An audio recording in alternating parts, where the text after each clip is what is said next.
નમસ્કાર પ્યારે દોસ્તો, ધોરણ 12 ફિઝિક્સ વિદ્યુત પ્રવાહ એવું આપણું ચેપ્ટર ચાલી રહ્યું છે. લાસ્ટ લેક્ચરમાં આપણે ભણ્યા હતા potentiometer. Please and please friends, જો આગળનો લેક્ચર ના જોયો હોય તો આ લેક્ચરને જોવાનો કોઈ મતલબ નથી, કારણ કે પોટેન્શિયોમીટર શું છે એની આખી ચર્ચા લાસ્ટ લેક્ચરમાં મેં કરી દીધી છે. લગભગ 36 નંબરનું લેક્ચર છે. કોઈ ના જોયું હોય, વચ્ચેથી મિસ થઈ ગયું હોય તો પહેલા એને જોઈ લેવું, તો જ ખબર પડશે. ઓકે, ચાલો ધ્યાનથી સાંભળો. તો પોટેન્શિયોમીટર શું છે એની ચર્ચા કાલે આપણે કરી.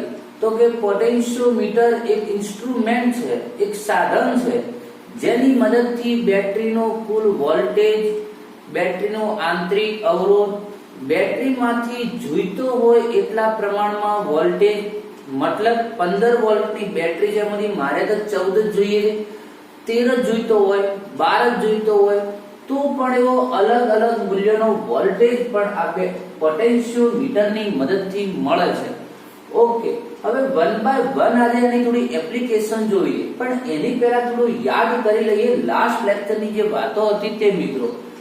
તો આપણે કહ્યું હતું કે પોટેન્શિયોમીટરના આ રીતે એના તાર પર આપણે જો ગતિ કરીએ તો બે બિંદુ વચ્ચે વિદ્યુત સ્થિતિમાનનો તફાવત વધતો જાય છે. કઈ રીતે વધતો જાય છે ધ્યાનથી સાંભળજો. હું એક ઉદાહરણથી તમને સમજાવું કે આ એક બેટરી છે. ધ્યાનથી સાંભળજો, બહુ સમજવા જેવી વાત છે. એક બીજો સિદ્ધાંત પણ સમજાવી દઉં. કાલે એક આપણે ભણ્યા હતા ફાઈ. શું હતું? વિદ્યુત સ્થિતિમાન પ્રચલન, મતલબ એકમ લંબાઈએ વોલ્ટેજમાં થયેલો ફેરફાર, એકમ લંબાઈ દીઠ વિદ્યુત સ્થિતિમાનમાં થતો ફેરફાર, જેને આપણે ફાઈ કહ્યું હતું. તો ફાઈ એ આપણો એકમ વિદ્યુત સ્થિતિમાન દરમિયાન એકમ લંબાઈ દીઠ હતો વિદ્યુત સ્થિતિમાનમાં ફેરફાર. એનું સૂત્ર પણ હતું epsilon rho r plus r L rho. Epsilon પોટેન્શિયોમીટરની બેટરીનો વોલ્ટેજ, રો અવરોધકતા કેપિટલ R, બહારનો અવરોધ સ્મોલ r, આંતરિક અવરોધ L રો.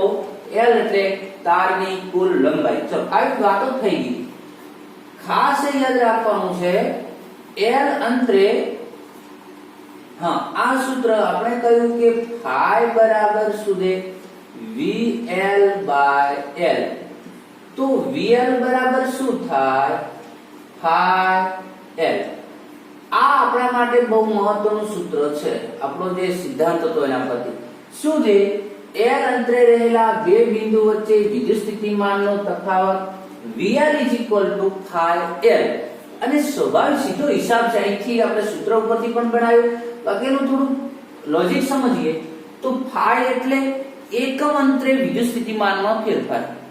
તો 2 ફાઈ એટલે 2 મીટર અંતરે કેટલો ફેરફાર થશે? 2 ફાઈ. 3 મીટરે કેટલો થશે? 3 ફાઈ. 10 મીટરે કેટલો થશે? 10 ફાઈ. L અંતરે કેટલો થશે? L phi. એટલું તો આ એક સૂત્ર છે, યાદ રાખજો. L જેટલા અંતરે વિદ્યુત સ્થિતિમાનનો તફાવત VL ફાઈ L છે. એક આ વસ્તુ ધ્યાનથી તમે નોંધ કરી રાખજો અને યાદ રાખજો. હવે જઈએ આગળ મિત્રો, ધ્યાનથી સાંભળો. ધારો કે આ 15 વોલ્ટની બેટરી છે. પછી હવે ધ્યાનથી સાંભળો. મારે અહીંયા આ ધારો કે આપણો પરિપથ છે.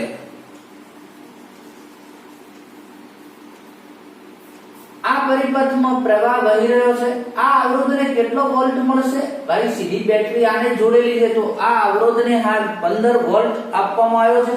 ઓકે, પણ હવે મારે એનામાંથી 14, 13, 12 આવો અલગ અલગ વોલ્ટેજ જોઈએ. તમને ખબર છે કે અવરોધની અંદર વોલ્ટેજ ખર્ચાઈ જાય. અહીંયાથી જ્યારે આ છેડેથી જ્યારે આ છેડે ઇલેક્ટ્રોન આવશે ત્યારે એમનો વોલ્ટેજ શૂન્ય થઈ ગયો છે. યાદ કરો, આપણે કહ્યું હતું પરિપથમાં બેટરી જોડ્યા પછી પરિપથમાંથી જ્યારે આ રીતે ઇલેક્ટ્રોન પસાર થાય છે ત્યારે સંપૂર્ણ વોલ્ટેજ ખર્ચી અને પછી આ છેડા સુધી પહોંચે છે. તો અહીંયા એન્ટર થશે. હું થોડો લાંબો અવરોધ દોરું છું, ધ્યાનથી સાંભળજો.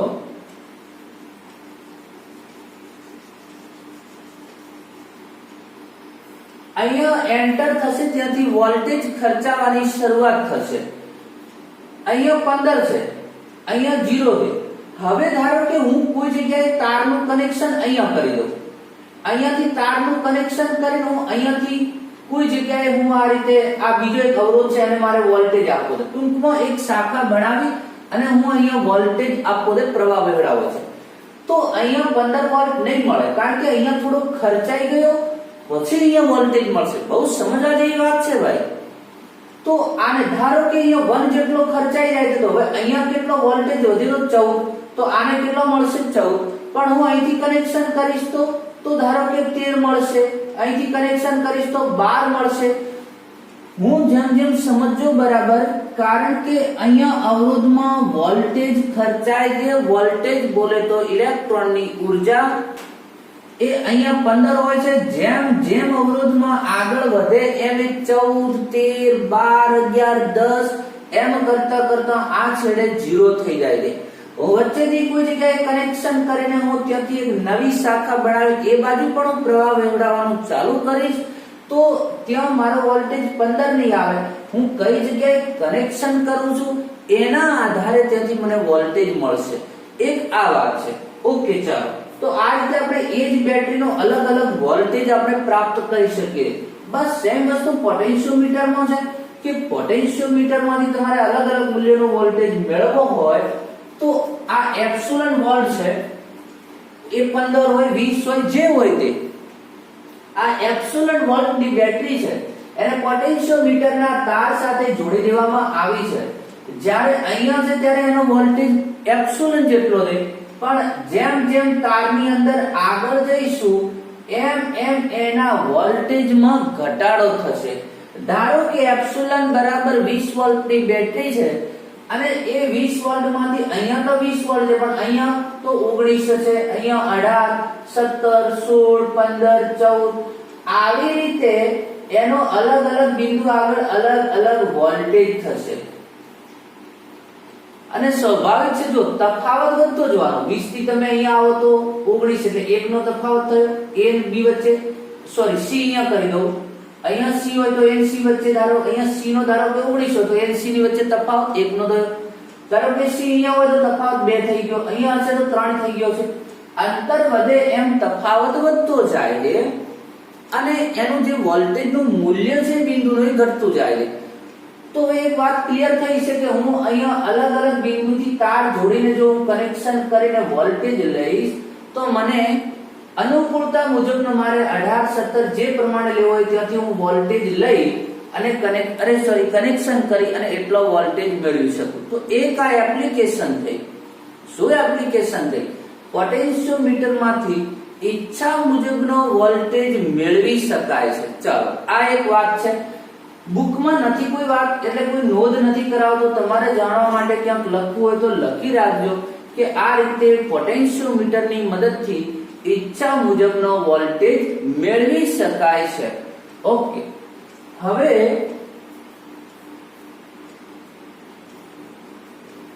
બેટરીનો કુલ વોલ્ટેજ નક્કી કરવો.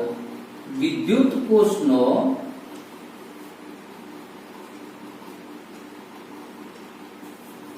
કુલ વોલ્ટેજ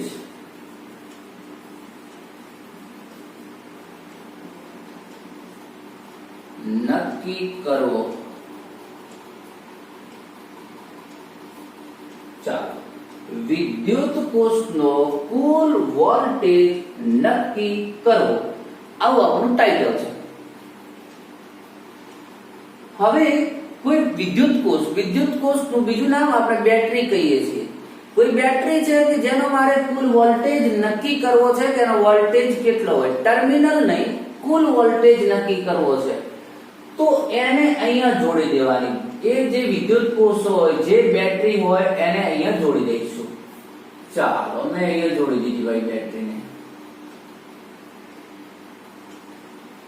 એની સાથે એક જોડવાનું ગેલેનોમીટર. ચાલો, જોડી દીધું. એની સાથે તાર જોડી અને એક જોડી દઈએ જોકી કી. જોકી કી તમને ખબર છે એવી કળ કે અહીંયા તાર જોડેલો હોય એને કળને ખસેડી શકાતી હોય. મૂવ કરી શકાતી હોય જેને આપણે જોકી કી કહીએ છીએ, જેને આપણે જોડીને કોઈ જગ્યાએ ફિક્સ નથી કરી દેતા એને આપણે જોકી કી કહીશું. ઓકે, ચાલો હવે થોડું ટર્મિનલ વોલ્ટેજ અને કુલ વોલ્ટેજ વિશે થોડું સમજાવી દઉં. સમજેલા જે આપણું લેક્ચર હતું થોડું યાદ કરાવી દઉં છું. કોઈ બેટરી છે, બેટરીની અંદર એનોડ અને કેથોડ છે મિત્રો. યાદ કરો, આખી વાત આપણે આ રીતે થઈ ગયેલી છે. હવે અહીંયા દ્રાવણ ભરેલું છે. અહીંયા બેટરીનો અહીંયા એનોડ અને ધારો કે અહીંયા ધન ધન વિદ્યુતભાર જમા થયો, ઋણ ઋણ જમા થયો. વાસ્તવમાં પ્રવાહ ઋણથી વહે છે, રૈવાજિક રીતે આપણે ધનથી કહીએ છીએ.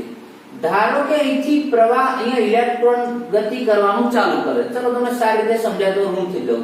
ઋણનો ધક્કો વાગશે, અહીંથી પ્રવાહ વહેવાનું ચાલુ થાય. આ ઋણનો અને અહીંયા એક બીજો આપણને ખબર હતી કે અહીંયા અવિદ્યુતીય બળો હતા, રાસાયણિક બળો. આ દ્રાવણ પણ અહીંયા દ્રાવણમાં પણ ઇલેક્ટ્રોનને ધક્કો વાગે છે તો દ્રાવણમાંથી ઊર્જા મળે, બળ લાગે. પછી અહીંયાથી આનો અપાકર્ષણ લાગે, ઇલેક્ટ્રોન ગતિ કરવાનું ચાલુ કરે. હવે એ ઇલેક્ટ્રોન અહીંયા આવે, દ્રાવણ દ્વારા ધક્કો તો વાગે પણ એ દરમિયાન એમને પસાર ક્યાંથી થવું પડે? દ્રાવણમાંથી પસાર થવું પડે. ધ્યાનથી સાંભળજો મિત્રો, ત્યાંથી ઊર્જા મળવાનું ચાલુ થયું બેટરીમાંથી, પણ એને એ દ્રાવણમાંથી પસાર ઊર્જા મળી ગઈ. એ દ્રાવણમાંથી પસાર થવા લાગ્યો. એ દ્રાવણમાં કઈ ઊર્જા ખર્ચાઈ જશે તો એની દ્રાવણમાં ઊર્જા ખર્ચાયા પછી વધેલી ઊર્જાનો આપણે અહીંયા ઉપયોગ કરી શકીએ છીએ. તો થોડી ઊર્જા દ્રાવણમાં ખર્ચાઈ જાય તો દ્રાવણમાં જે ઊર્જા ખર્ચાઈ એ દ્રાવણનો જે અવરોધ છે એને આપણે આંતરિક અવરોધ કહેતા હતા. અને અહીંયા જે વોલ્ટેજ ખર્ચાઈ ગયા પછી જે વોલ્ટેજ મળ્યો એને આપણે ટર્મિનલ વોલ્ટેજ કહીએ છીએ. શું કહેતા હતા? Terminal voltage. આટલું સરળ નહીં સમજાય ક્યારે પછી. અને એ અહીંયા જે ખર્ચાઈ ગયો તે અને ટર્મિનલ બંનેનો સરવાળો કરી દઈએ તો એને કહેવાય કુલ વોલ્ટેજ. મતલબ બેટરીને આટલો વોલ્ટેજ ઉત્પન્ન કરવાની હતી પણ એમાંથી કેટલો ખર્ચાઈ ગયો એટલા માટે ટર્મિનલ બની ગયો. ઓકે, આ આપણી સ્ટોરી હતી ટર્મિનલ અને કુલની. આખું લેક્ચર આપણે એક વખત આના ઉપર કરેલું છે. મને લેક્ચરનો ક્રમ યાદ નથી કયા નંબરના લેક્ચરમાં હતું, બાકી આગળ તમે છે તો એનું ટાઇટલ મારેલું છે તો જોઈ લેજો. વિદ્યુત કોષનો વોલ્ટેજ નક્કી કરવાના માટે આપણે કહ્યું કે અહીંયા એક બેટરી જોડી, અહીંયા ગેલ્વેનોમીટર જોડ્યું, જોકી કી જોડી. ગેલ્વેનોમીટર નું કામ શું છે? એમાં પ્રવાહ વહેતો હોય તો સોયનું હલનચલન થાય, પ્રવાહ ન વહેતો હોય તો હલનચલન નથી થતું. આ કામ છે ગેલ્વેનોમીટરનું. એટલે ટૂંકમાં એક વાક્યમાં એક ઇન શોર્ટ કહીએ તો ગેલ્વેનોમીટરનું કામ એ પ્રવાહની હાજરી દર્શાવવાનું છે. હવે અહીંયા વિદ્યુત કોષનો વોલ્ટેજ કઈ રીતે માપવો? તમે અહીંથી સ્વિચ ઓન કરશો એટલે પોટેન્શિયોમીટરમાં પ્રવાહ વહેવાનું ચાલુ થશે. ચાલો આ તારમાં અહીંયા હાલ ધારો કે આ બેટરી નથી તો આ પોટેન્શિયોમીટર ની અંદર તારમાં પ્રવાહ તો વહેવાનો કે નહીં, કારણ કે બેટરી જોડેલી છે એટલે તાર આખો પરિપથ પૂર્ણ કરો. પોટેન્શિયોમીટર એટલે એક સાદો પરિપથ જ છે. તમે આને હટાવી દો, સાદો પરિપથ છે. બેટરી, અવરોધ અને આ તાર એટલે એક બીજો અવરોધ, એની સાથે એક તાર જોડેલો છે એક અવરોધ એને કહી દઈએ. એના શ્રેણીમાં બીજો અવરોધ એટલે બેટરી. તો પોટેન્શિયોમીટર એટલે આપણે એવું કેવું હોય તો કહી શકાય પોટેન્શિયોમીટર એટલે એક સાદો પરિપથ જ છે ભાઈ. હવે એની અંદર અહીંયા તમે કળ ઓન કરશો તો પ્રવાહ વહેતો હતો, બરાબર?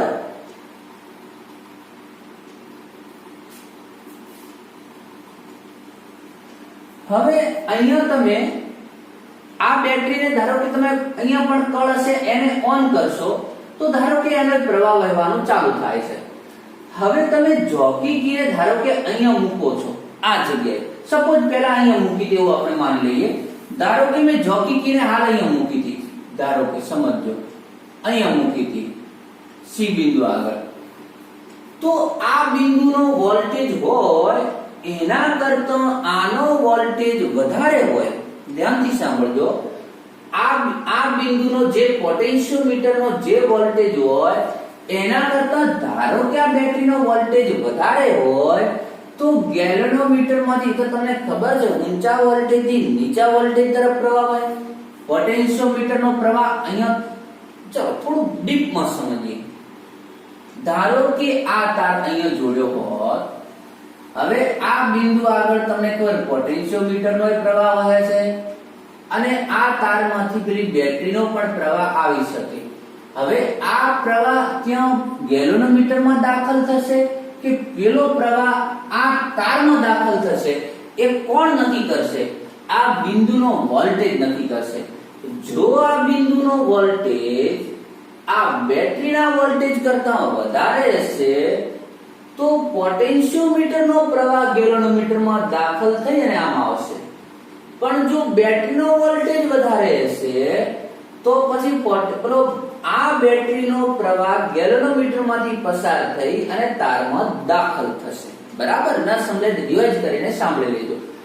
તો જેનો વોલ્ટેજ ઊંચો હશે એ ત્યાં વોલ્ટેજ પ્રવાહ ત્યાં દાખલ કરશે. જો બેટરીનો વોલ્ટેજ વધારે છે આ બિંદુ કરતા, પોટેન્શિયોમીટરનો જે અહીંયા વોલ્ટેજ છે એના કરતા જો આ બેટરીનો વધારે હશે તો એનો પ્રવાહ આમ આવશે. જો આ બિંદુનો વોલ્ટેજ બેટરીના વોલ્ટેજથી વધારે હશે, આ પોટેન્શિયોમીટરનો જે અહીંયા વોલ્ટેજ છે કહ્યું ને અલગ અલગ બિંદુએ અલગ અલગ વોલ્ટેજ હોય એમાં મેં સમજાવ્યું હતું. તો આનો વોલ્ટેજ વધારે હોય આનો ઓછો હોય તો પ્રવાહ અંદર દાખલ થશે. તો સોય આ રીતે ઉલટા સુલટું હલનચલન કરશે કે કઈ બાજુ પ્રવાહ વહે છે એના આધારે. પણ હવે એવું બને મિત્રો, તો હવે તમને સમજણ પડી ગઈ ભાઈ જેનો વોલ્ટેજ ઊંચો હોય એ પ્રવાહને ધક્કો મારી શકે. ઓકે. પણ હવે ધારો કે હું જોકી કીને ખસેડતા કોઈ એવા બિંદુ ઉપર લાવીને ઊભા રહ્યા. ધારો કે આ સી બિંદુ છે, એલ બી આપી દીધું, હું સી કહી દઉં છું. અને સી બિંદુએ જોકી કીને લાવતા ધારો કે આનો પ્રવાહ 0 થાય છે, શૂન્ય પ્રવાહ થઈ જાય છે ગેલ્વેનોમીટરમાં. એનો મતલબ શું થયો? એનો મતલબ એ થયો મિત્રો કે ગેલ્વેનોમીટરમાં પ્રવાહ નથી વહેતો તો શું થયું? તો કે આ બિંદુથી પ્રવાહ ન દાખલ થયો કે ન પેલાનો પ્રવાહ આ બાજુ આવ્યો. હવે એવું ક્યારે બને? તો કે એકે બાજુ નથી જતો તો બંનેનો વોલ્ટેજ સમાન થઈ ગયો હોવો જોઈએ. તો જ્યારે મિત્રો જોકી કીને ખસેડતા ધારો કે એ પ્રવાહ ગેલ્વેનોમીટરનો પ્રવાહ શૂન્ય થઈ જાય તો એ દરમિયાન ગેલ્વેનોમીટર પ્રવાહ શૂન્ય થાય તો એ જોકી કી જે બિંદુએ મૂકી છે બિંદુનો વોલ્ટેજ અને આપણી પેલી બેટરીનો વોલ્ટેજ સમાન થઈ ગયો છે. પણ યાદ કરો આ બેટરી હાલ તાકાત કરે છે, પ્રવાહને ધક્કો મારે છે. તો એ બેટરી ધક્કો મારે છે તો કયા વોલ્ટેજથી ધક્કો મારશે? હજુ તો ભાઈ હજુ પ્રવાહ એ ટર્મિનલ ક્યારે બને? તો કે આમ રાઉન્ડ મારીને એના દ્રાવણમાંથી જ્યારે ઇલેક્ટ્રોન પસાર થાય તો એ ટર્મિનલ બને છે. દ્રાવણમાં જો ઇલેક્ટ્રોન ગયા નથી ત્યાંથી એને ઋણથી જ ધક્કો વાગવાનું ચાલુ થઈ ગયું, ઋણથી.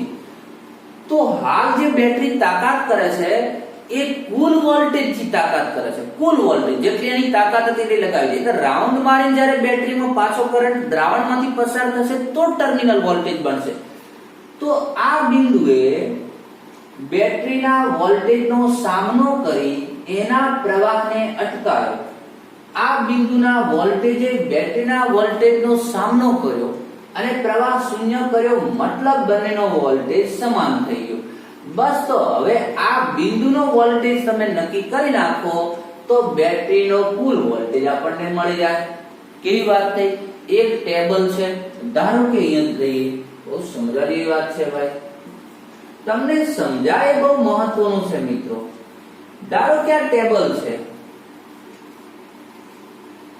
ટેબલ ઉપર ધારો કે તનુ અહીંયા કોઈ બળ લગાડે છે, F જેટલું બળ લગાડી, કોઈ તનુ નામનો માણસ F જેટલું બળ લગાડી ટેબલને ધક્કો મારે છે. સામે કનુ આવે છે. હવે કનુને એ ટેબલને અટકાવવું છે અને એ કનુને અટકાવવા માટે 20 ન્યૂટન બળ લગાડવાની જરૂર પડે. પેલો જે તનુ હતો, તનુ કઈક બળ લગાડી ટેબલને ધક્કો મારે છે. કનું આવે છે સામે, કનું 20 ન્યૂટન બળ લગાડે છે, 20 ન્યૂટન બળ લગાડીને ટેબલને સ્ટોપ કરે, ટેબલ એકી બાજુ જતું નથી. મીનિંગ શું થયો? તો હવે આપણને એવો કોઈ પ્રશ્ન પૂછે, ભાઈ તો તનનું એ લગાડેલું બળ કેટલું? તો સ્વાભાવિક છે, જેટલું કનુના બળથી તનુનું બળ સ્ટોપ થઈ ગયું, એની અસર નાબૂદ થઈ ગઈ, તો તનુનું કનુનું સરખું બળ હોય તો તનુનું બળ પણ 20 ન્યૂટન જ હોવું જોઈએ. તો સેમ વાત એવી છે કે પેલાનો વોલ્ટેજ પેલો પ્રવાહ આમ નથી આવી શકતો, આ પ્રવાહ આમથી જઈ શકતો, બિંદુનો બેટરીનો સમાન થઈ ગયો, જેટલો આ બિંદુનો વોલ્ટેજ એટલો આ બેટરીનો વોલ્ટેજ. મને લાગે છે કે હવે કદાચ સમજવામાં કોઈ તકલીફ નહીં રહી હોય મિત્રો. કદાચ જો હવે ના સમજાય તો પછી ક્યારેક ક્યાંય નહીં સમજાય, એટલે હવે વધારે વાત નથી કરતો. તો હવે પ્રશ્ન એ રહ્યો, તો આ સી બિંદુનો વોલ્ટેજ માપવો કયો? અરે ભાઈ બહુ ઈઝી છે. L અંતરે રહેલા બિંદુનો વોલ્ટેજ કેટલો? તો કે તો VL બરાબર φL ઓબ્વિયસલી. તો જો ધ્યાનથી લખાણ લખીએ થોડું. અહીં આકૃતિમાં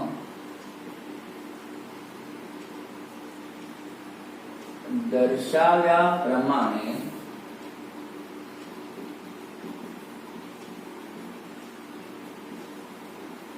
પોટેન્શિયોમીટર સાથે ધારો કે આ કોઈ અલગ વોલ્ટની બેટરી છે, 20 વોલ્ટની કહીએ, 20 વોલ્ટની બેટરી જોડવામાં આવેલ છે, જેનો કુલ વોલ્ટેજ, આ એક 20 વોલ્ટની બેટરી છે, તેનો કુલ વોલ્ટેજ નક્કી કરવો છે, જેનો કુલ વોલ્ટેજ નક્કી કરવો છે. ઓકે, આ બેટરી સાથે એક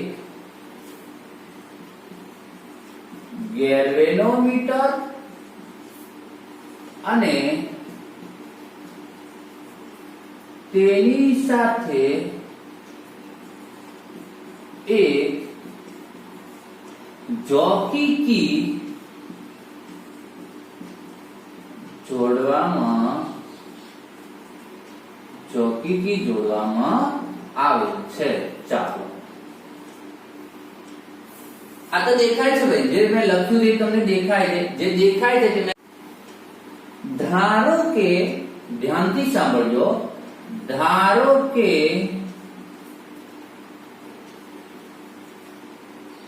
બેટરી સાથે જોડેલ જોકી કીને તાર પર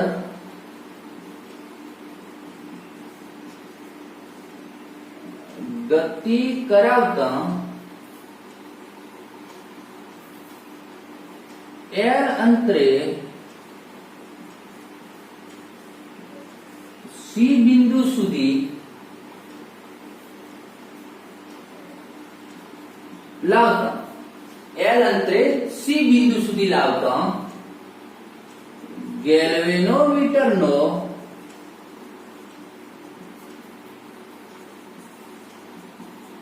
પ્રવાહ શૂન્ય થાય છે. મતલબ તટસ્થ બિંદુ મળે છે. રાઈટ, કોઈ પ્રવાહ ના વહે તે બિંદુને તટસ્થ બિંદુ કહીશું. પ્રવાહ શૂન્ય થાય છે, મતલબ તટસ્થ બિંદુ મળે છે. આનો મતલબ શું થયો? એનો મતલબ એવો થયો, તો જેટલો વોલ્ટેજ સી બિંદુનો હોય એટલો જ એની સાથે જોડેલ બેટરીનો હોય મળે છે. તેથી કહી શકાય કે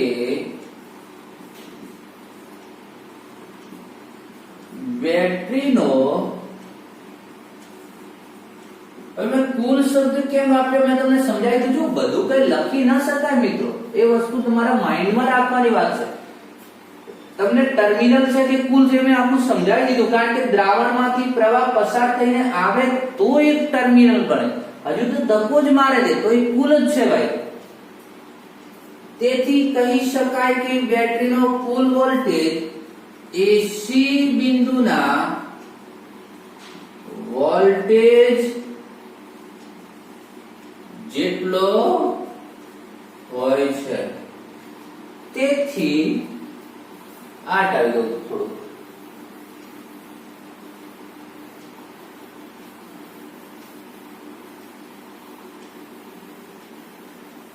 અહીં લખવાનું રહી જતું હોય, કોઈને નોંધ કરવાનું તો સ્ક્રીનશોટ લઈ લેવાનો. હું ઓપ્શન આપું છું, જો કે તમને એ બધી મારા કરતા વધારે ખબર જ હશે ભાઈ. ઓકે, તો સી બિંદુ જેટલો હોય છે, તેથી શું, તો એ બિંદુનો તો બેટરીનો વોલ્ટેજ V બરાબર કેટલો, એ સી બિંદુના વોલ્ટેજ જેટલો Vc.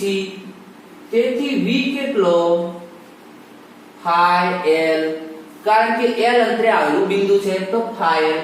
બસ, તો હવે આ તમારો વોલ્ટેજ થઈ ગયો. તો કોઈ પણ આપણી બેટરી V વોલ્ટની જોડેલી હોય તો એને આપણે phi કહી, અરે ભાઈ V કહી દઉં. 10 વોલ્ટની 15 વોલ્ટની જે હશે આપણને ખબર નથી તો એ phi L પ્રમાણે મળી જશે. L શું દે, બસ A થી C ની લંબાઈ માપી દો. phi શું દે, એ તો પોટેન્શિયોમીટર નું જે સૂત્ર સિદ્ધાંત છે, કોઈ પણ પોટેન્શિયોમીટર માટે phi પહેલેથી નક્કી કરી દેવામાં આવે છે.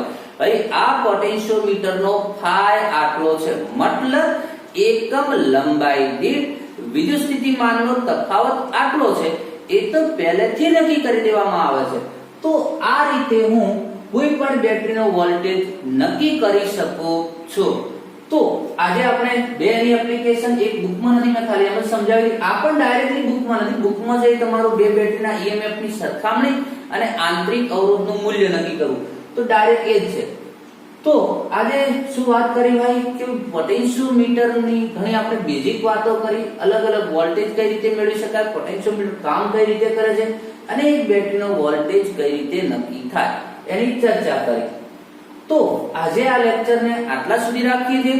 મળીએ મિત્રો નેક્સ્ટ લેક્ચરમાં. નેક્સ્ટ લેક્ચરમાં કદાચ આપણે આંતરિક અવરોધ શોધવાની અને EMF ની સરખામણી, બસ આ આવડ્યું ને, EMF ની સરખામણી તમને સારી રીતે આવડે એટલા માટે જ મેં આ થિયરી લીધી છે, બરાબર. તો એ તમને બહુ સરળતાથી આવડી જશે. કદાચ એ તો ચલો એ તો EMF ની સરખામણી જે છે એવું અત્યારે જ પૂરું કરી દઉં તમારું. ચાલો ધ્યાનથી સાંભળો. હવે બે વિદ્યુત કોષના EMF ની સરખામણી કરવી છે. ઓકે, ચાલો, કારણ કે આની સાથે કનેક્ટેડ બનાવીશ તો તમને વધારે ખ્યાલ આવશે. બે વિદ્યુત કોષના EMF ની સરખામણી કરવી, comparison of volt of two batteries. Okay, ચાલો, હવે શું કરવાનું છે, તો અહીંયા આપણે એક બેટરી જોડેલી છે. ધ્યાનથી સાંભળજો મિત્રો.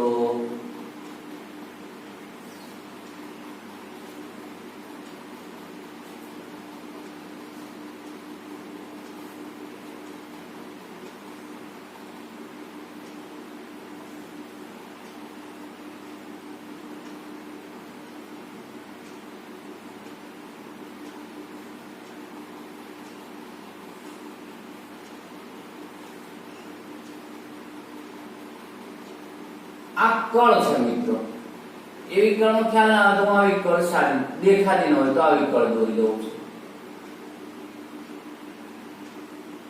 આ તો તમને ખબર, બે સ્વિચ છે.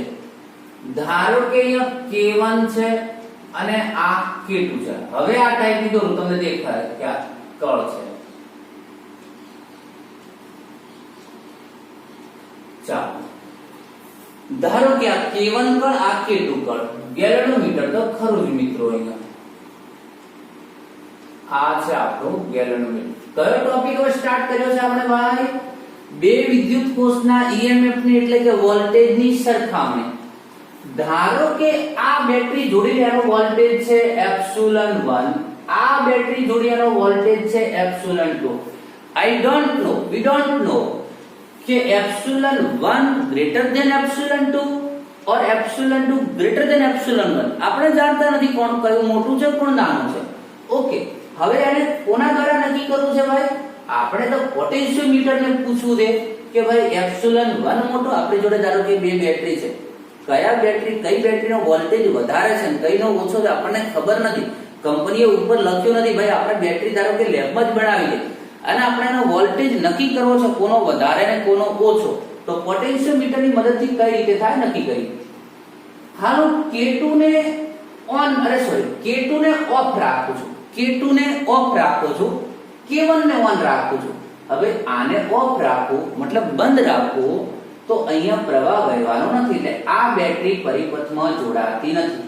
અને હું K1 ને ઓન કરું તો હાલ જે મારો પ્રવાહ છે આ બેટરીમાંથી વહેશે. તો ગેલ્વેનોમીટરમાં કોનો પ્રવાહ આવશે? એપ્સિલॉन 1 નો. ચાલો મૌખિક બોલું છું.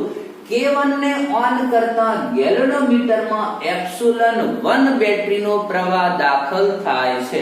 હવે જોકી કીને ખસેડતા ધારો કે હું એમ કહું કે આટલા અંતરે લાવવી પડી છે. ધારો કે આ L1 અંતર છે. કેટલું અંતર છે ભાઈ? આ L1 અંતરે. ધારો કે આ C બિંદુ. તમારે લખાણ લખવું થાય તો થોડું લખજો, રિવાઇઝ કરીને સાંભળીને લખી લેજો. K2 ને ઓફ રાખી K1 ને ઓન કરતા ગેલ્વેનોમીટરમાં એપ્સિલॉन 1 બેટરીનો પ્રવાહ દાખલ થાય છે. જોકી કીને L1 અંતરે આવેલા C બિંદુ આગળ લાવતા તટસ્થ બિંદુ મળે છે. તેથી એપ્સિલॉन 1 નું મૂલ્ય એ C બિંદુના વોલ્ટેજ જેટલું થાય છે. અને તેથી તો પછી એપ્સિલॉन 1 બરાબર કેટલા અંતરે છે? L1 અંતરે. તો એ તો આપણને ખબર, કોઈ પણ બિંદુનો વોલ્ટેજ કેટલો ભાઈ? થાય L. ઓકે, હવે શું કરવાનું? હવે K2 ને હવે આવું લખું તો હવે K2 ને ઓન, K1 ને ઓફ કરી K2 ને ઓન કરતા એપ્સિલॉन 1 વોલ્ટની બેટરી પરિપથમાં જોડાતી નથી. તેથી ગેલ્વેનોમીટરમાં એપ્સિલॉन 2 વોલ્ટની બેટરીનો પ્રવાહ દાખલ થાય છે. ભાઈ હવે અહીંયાથી બંધ થઈ ગયો. હવે અહીંથી એટલે ટૂંકમાં કહીએ તો આપણે વારા, આમ તો શું હતું આ જ કામ તો વારાફરતી પણ કરી શકો છો ને. એક વખત પેલી બેટરીનો વોલ્ટેજ ચેક કરી લો, એને હટાવીને પછી આનો કરો. પણ એ વારંવાર પરિપથ છોડો. આપણે જ્યારે પ્રેક્ટિકલ કરતા હોય ત્યારે આપણે એક સાથે બધું જોડી દેતા હોઈએ. તો હવે K1 ને ઓફ કરી K2 ને ઓન કરી, ચલો તમે લખશો કે હવે K1 ને ઓફ કરતા K2 ને ઓન કરતા એપ્સિલॉन 2 વોલ્ટની બેટરી પરિપથમાં જોડાય છે અને ગેલ્વેનોમીટરમાં તેનો પ્રવાહ દાખલ થાય છે. પોટેન્શિયોમીટર પર તેને ખસેડતા ધારો કે L2 જેટલા અંતરે, ધારો કે L2 અંતરે આવેલો ધારો કે D બિંદુ છે. L2 અંતરે આવેલા D બિંદુ આગળ લાવતા તટસ્થ બિંદુ મળે છે.